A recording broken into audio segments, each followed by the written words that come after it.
Assalamualaikum.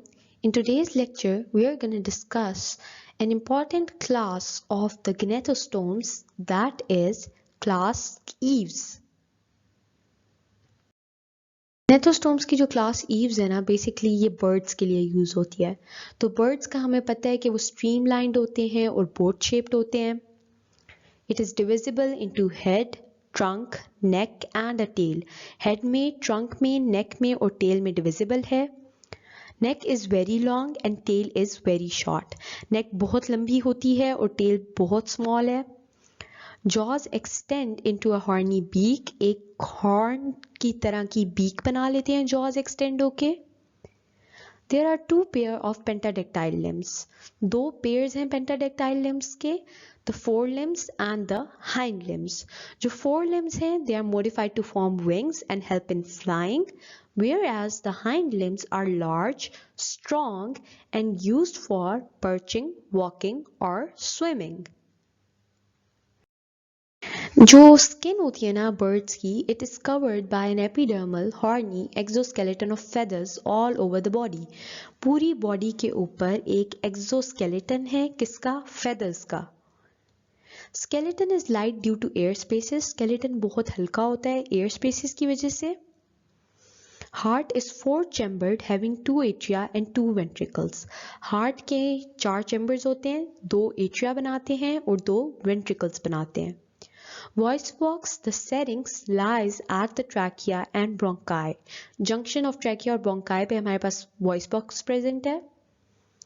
Gizzard is the structure used for crushing food. हम इनकी characteristics को समझने के लिए एक डायग्राम देख लेते हैं। डायग्राम में डिफरेंट स्ट्रक्चर्स जो हैं वो लेबल्ड हैं। पहले माउथ है, then there is the oesophagus which leads to the crop, then there is the stomach, stomach के बाद हमारे पास गिजर्ड आ रहा है। गिजर्ड हमें पता है वो स्ट्रक्चर है जो क्रशिंग ऑफ फूड के लिए यूज हो रहा है। Afterwards there are the intestines and intestines के बाद देयर इज एनस। कैरेक्टरिस्टिक्स अगर हम इसके डिस्कस करें तो इसका जो एक्सक्रीटरी सिस्टम है वो एक पेयर ऑफ किडनी से बना हुआ है।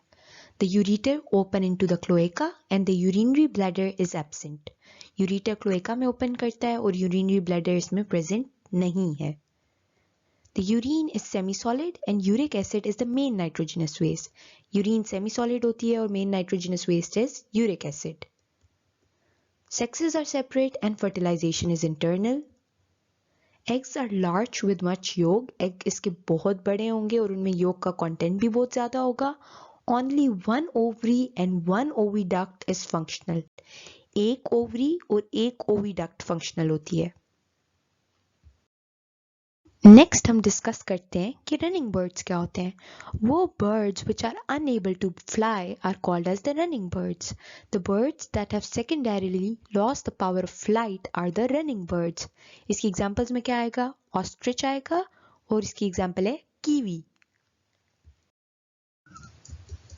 ये डायग्राम आप देख सकते हैं, इसके अंदर क्लास ईव्स के डिफरेंट मेंबर्स शो किए गए हैं और आप देख रहे हैं कि हर मेंबर जो है वो दूसरे से डिफरेंट है।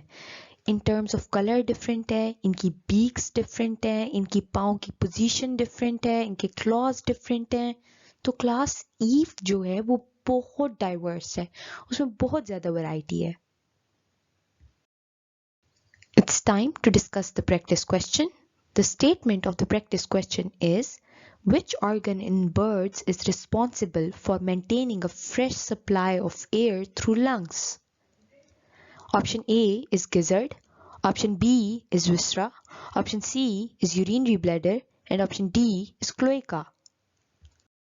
Now let's just discuss the solution of practice question. Correct option हमारे पास B option बनती है, that is viscera. Viscera जो है हमारे पास वो structure है that is responsible for maintaining a fresh supply of air. Fresh supply of air को maintain करने में viscera responsible है। I hope आपको class Eves की समझ आ गई होगी। Thank you very much for your time and attention.